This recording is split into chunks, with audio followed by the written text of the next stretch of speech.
Hi guys, welcome to our youth evening service. I'm Paul Holden, youth minister at Knoll Parish Church, and this is part 2 of a 5-part series called Rediscovering Jesus. Today we're going to be looking at Peter, a man who was reinstated by Jesus after making a few mistakes. We're also going to be hearing from Jodie and Hannah Holden, and we have a game with a prize. But before we dive into that, we're going to have some worship, 2 songs.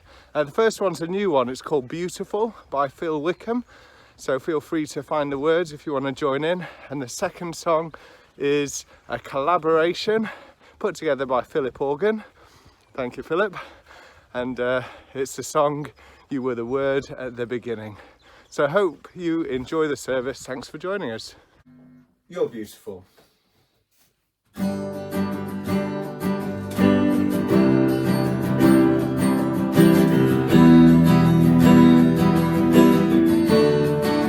I see your face in every sunrise, the colors of the morning sun, your eyes, the world awakens in the light of the day. I look up to the sky and say, you're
You're beautiful.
Hey guys, hope you're doing well this week.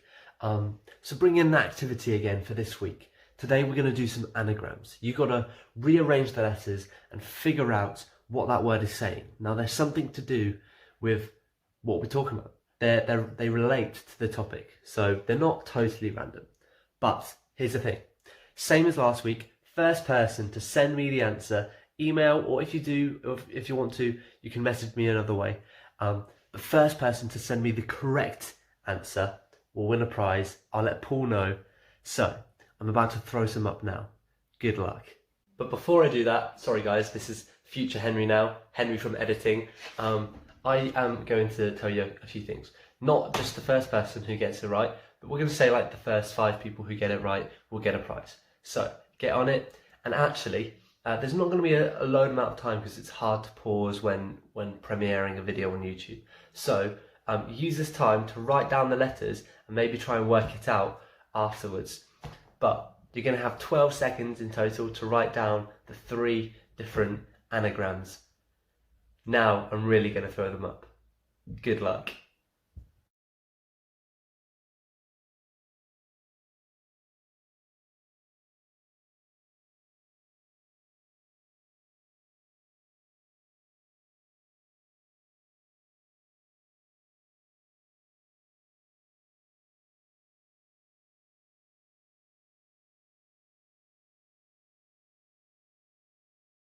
Thank you, Henry.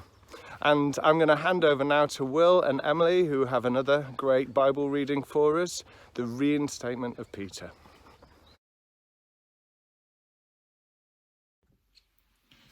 Hi, today we are reading John chapter 21, verse 15 to 19. This is the story that happens after Jesus died and he's risen again. And now he meets his disciples on the beach. He's been waiting for them and cooking. And he's now about to talk to Peter, Simon Peter. And remember that Simon Peter's denied Jesus 3 times. And so it's in that context that we're reading about Jesus and the conversation with Peter. So when they had finished breakfast, Jesus said to Simon Peter, Simon, son of John, do you love me more than these? He said to them, Yes, Lord, you know that I love you. He said to him, Feed my lambs. He said to him a second time, Simon, son of John, do you love me? He said to them, Yes, Lord, you know I love you. He said to him, Tend my sheep. He said to him a third time, Simon, son of John, do you love me? Well, Peter was grieved because he'd said to him the third time, Do you love me? And so he said to him, Lord, you know everything. You know that I love you. Jesus said to him, Feed my sheep. Truly, truly, I say to you, when you were young, you used to dress yourself and walk wherever you wanted. But when you are old, you will stretch out your hands, and another will dress you and carry you where you do not want to go. He said this to show by what kind of death he was to glorify God. And after saying this, he said to him, Follow me. That's the end of our reading. We're talking today about being reinstated. Have you ever feel like you've completely failed? I'm not ashamed to admit the fact that I have felt like a failure on lots of occasions. One of the stories that I've shared before was brought to mind again this week. It's a story of Anna and I sitting out in the garden having a fireball one night, and then it snowed during the night. So in the morning, when I saw a thick layer of snow on top of the fireball, I assumed it would be safe to dump the ash next to the fence, and then we took the boys out for a sledge ride. Now thankfully I came home early for some reason. I say thankfully because when I came into the back garden I saw the fence next to where the ash had been dumped was glowing red. Red fence and blue flashing lights on the other side. Yep, the fire brigade were putting out my fence. I felt like a complete failure. Now this week this story was brought to mind because whenever I've looked at that black charred fence, it's reminded me of the stupid mistake I made. But just this week I've seen that a thick green mass of vine is now covering the black charred fence. And in a similar way, Jesus wants to cover over the mistakes that we've made and reinstate us to show us that he believes in us and he believes in the calling that he's laid on our lives. With this in mind, I'm going to hand over now to Hannah, who's going to tell us a wonderful story about a character called Square, who saw himself as a failure, but someone else saw him to be a genius. Over to you, Hannah. Square by Mac Barnett and John Casson. This is Square. This is Square's secret cave. Every day, Square goes down into his cave and takes a block from the pile below the ground. He pushes the block up and out of the cave. He brings the block to the pile at the top of the hill. This is his work. One day, while Square was doing his work, Circle floated by. "Square," said Circle, "you are a genius. I did not know you were a sculptor." "Ah, yes," said Square. "What is a sculptor?" "A sculptor shapes blocks into art," said Circle. "Ah, yes," said Square. "I see what you mean." But he did not really see what she meant. "This is a wonderful sculpture," said Circle. "It looks just like you."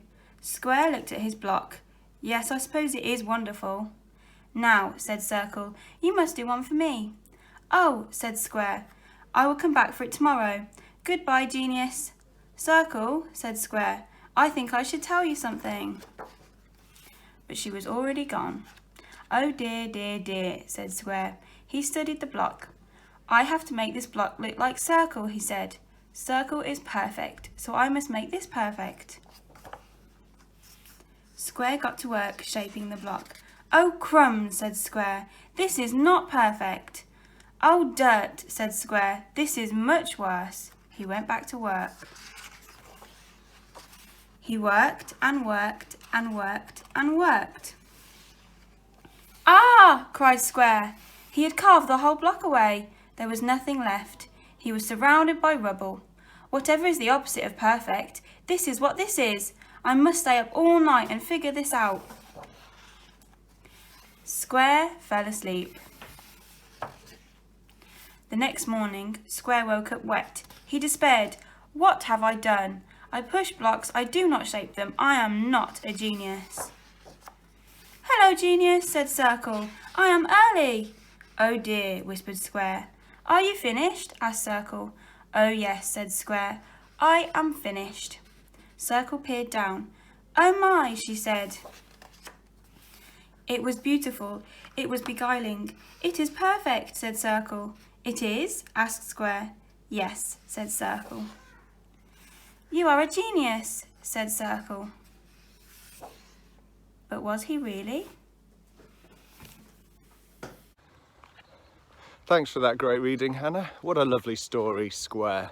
I see Square to be a lot like Peter, someone who saw himself as a complete failure, but it took someone else to point out the fact that they were a genius. And we see this in Peter. In the Gospels, we see lots of stories of Peter stepping out in faith, faltering, failing, but then he's reinstated by Jesus. The first time is in Matthew's Gospel, where Peter sees Jesus walking on the water and he says, "Jesus, please call me out to you on the water." And sure enough, Peter does that. He walks on water to Jesus. And yes, he fails, he sinks, but then he walks again on water back to the boat with Jesus after Jesus reinstates him. And in a similar way, when Jesus says that he's about to be crucified, Peter says, "Jesus, I'm so passionately in love with you, I will come and die with you." But Jesus says, "Peter, you're going to deny me 3 times before I'm even crucified."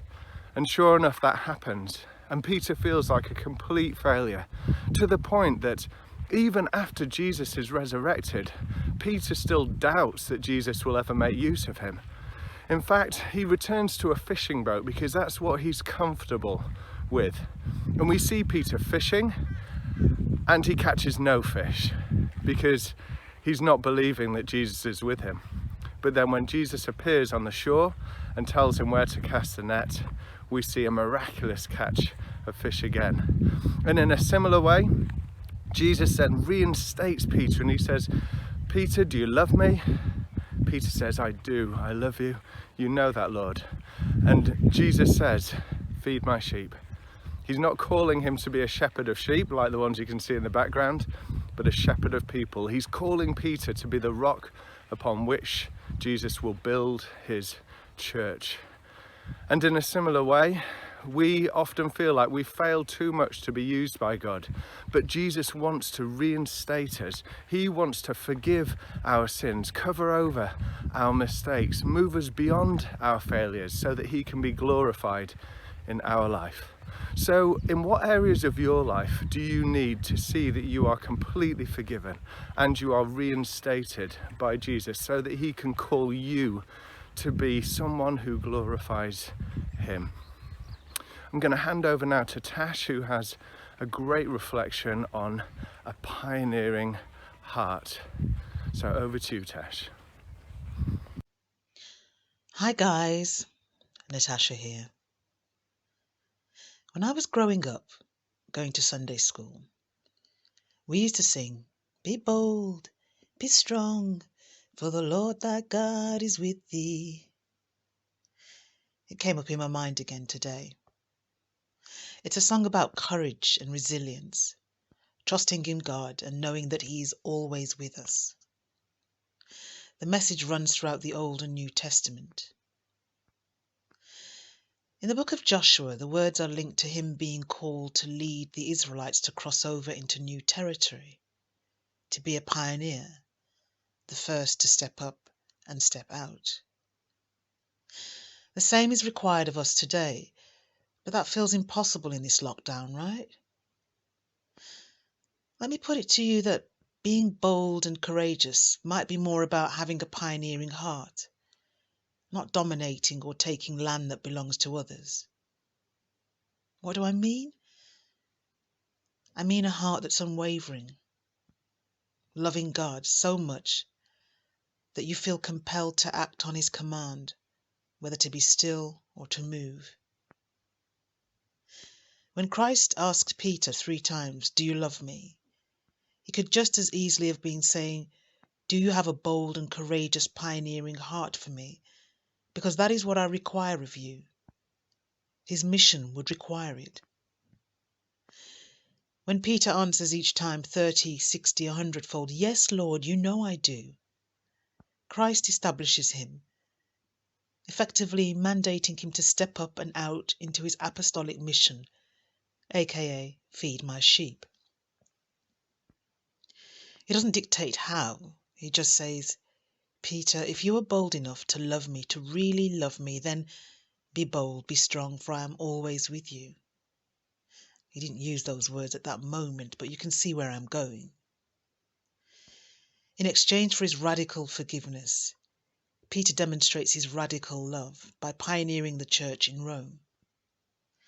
Christ called Peter the rock, and today the church in Rome recognizes Peter as its first bishop. But how do we follow in Peter's footsteps in a time of a global pandemic? That's a question that I ask in a piece that I wrote called Pioneering Heart, which you're about to hear. Be blessed. Pioneering Heart. All over Scripture we are reminded to fear not. "Fear not, for I have redeemed you," the word says. "Be bold, be strong, for the Lord thy God is with thee," it repeats. Booming words, requiring of us great courage. Words calling us to step up, step out, to be pioneers and take new ground, yet stand firm.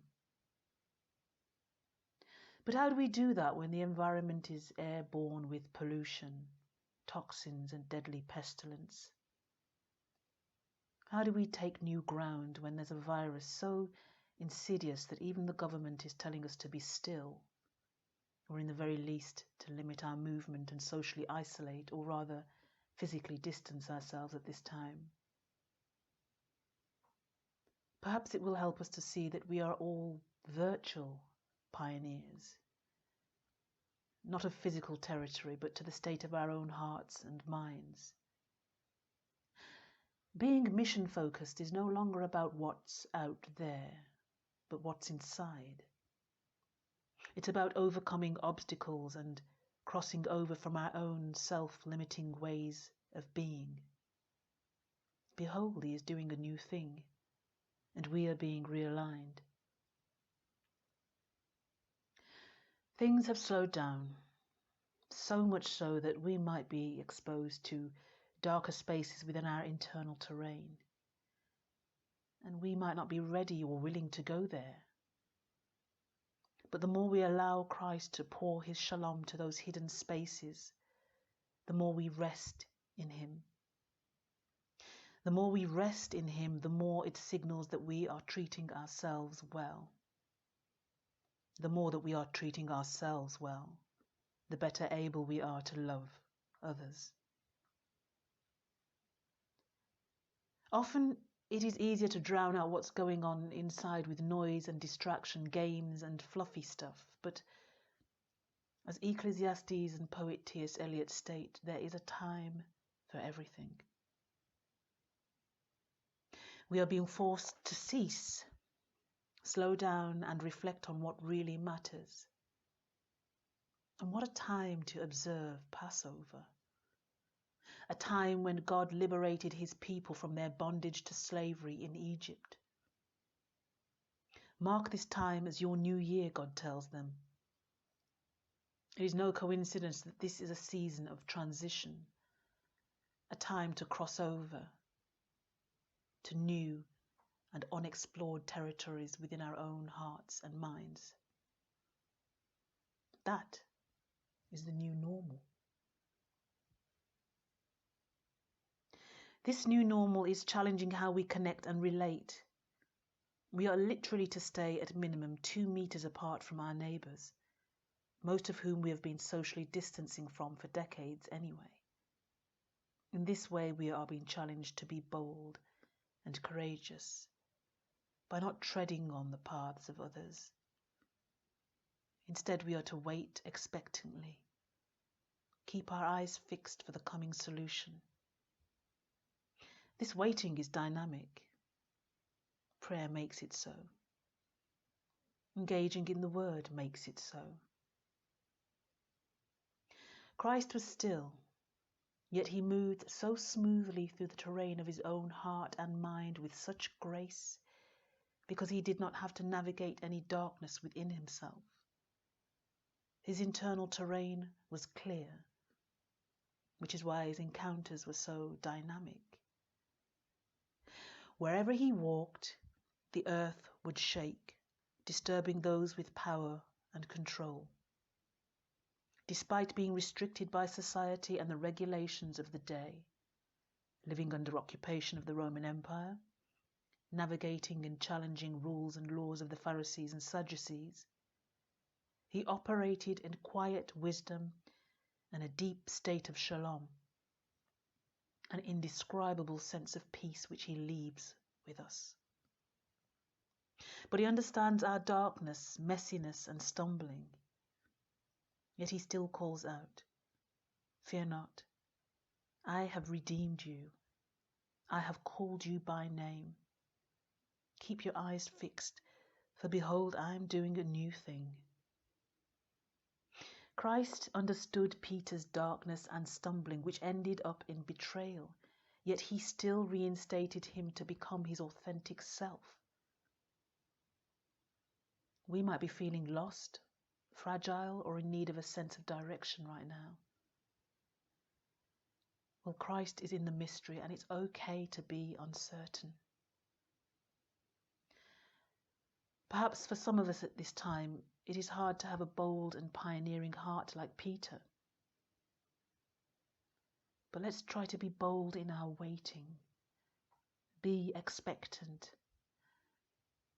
And in the meantime, know, like Peter, that we are loved, and that in this season of realignment, we are being reestablished too.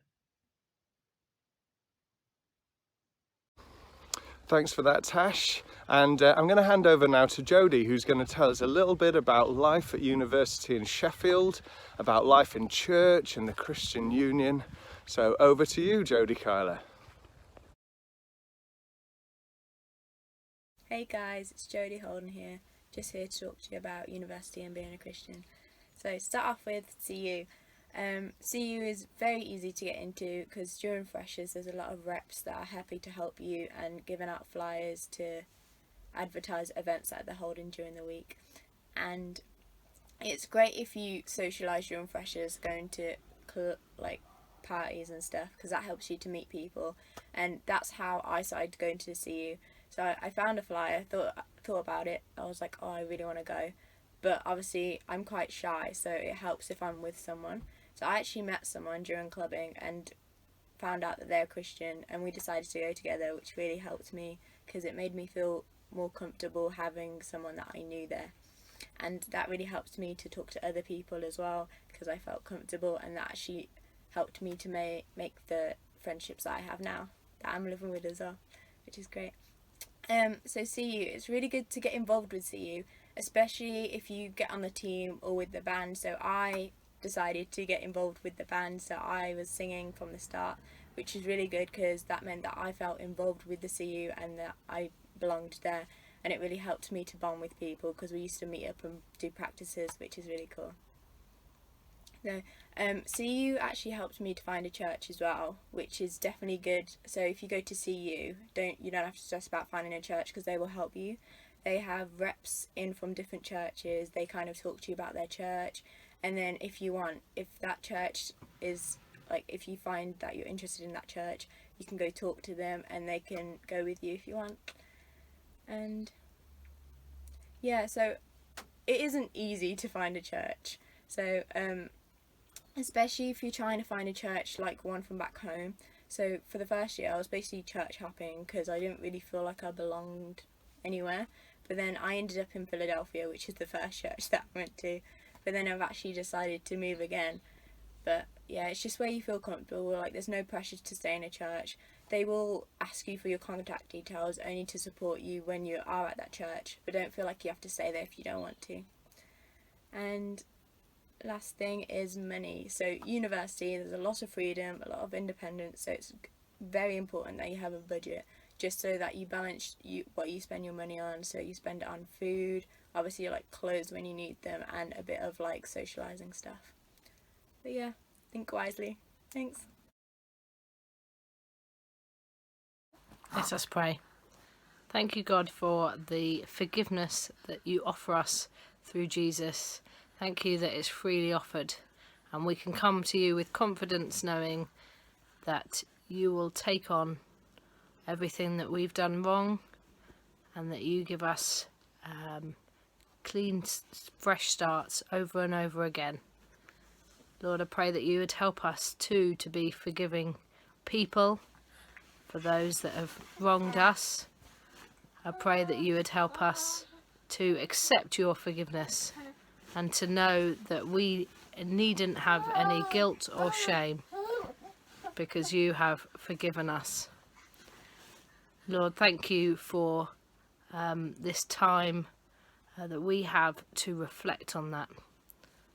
Thank you that you have given us extra time during this lockdown to spend more time with you, and I pray that we would make the most of that, make the most of the opportunity we can have to get to know you better and get to know your word better. Amen.